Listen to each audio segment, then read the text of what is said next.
Magandang araw po sa ating mga minamahal na kapatid ng OFW sa iba't ibang panig ng mundo. Ako po si Curtian Nel Enriquez at ang video na ito ay isang simpleng pagbati at mensahe ng pasasalamat para sa inyong lahat. Alam po namin na hindi madali ang pinili ninyong landas. Ang malayo sa pamilya, sa mga kaibigan, at sa sariling bayan ay isang malaking sakripisyo. May mga araw na puno ng pagod, pangungulila, at minsan panghina ng loob, lalo na kapag namimiss ninyo ang inyong mga mahal sa buhay. Ngunit sa kabila ng lahat ng ito, patuloy pa rin kayo lumalaban at nagsusumikap.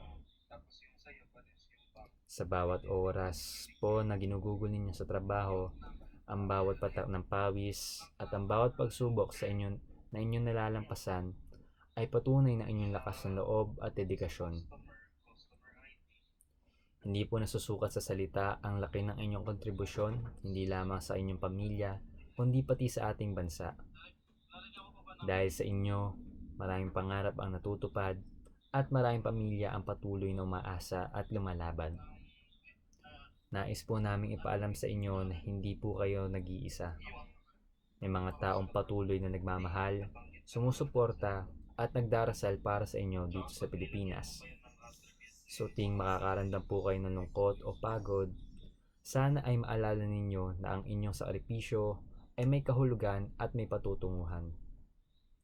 Kaya po, kayo po ay nagsisilbing inspirasyon sa maraming Pilipino.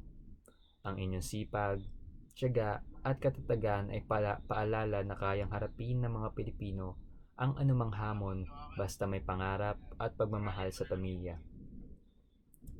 Tunay po kayo maituturing na mga modernong bayani ng ating panahon.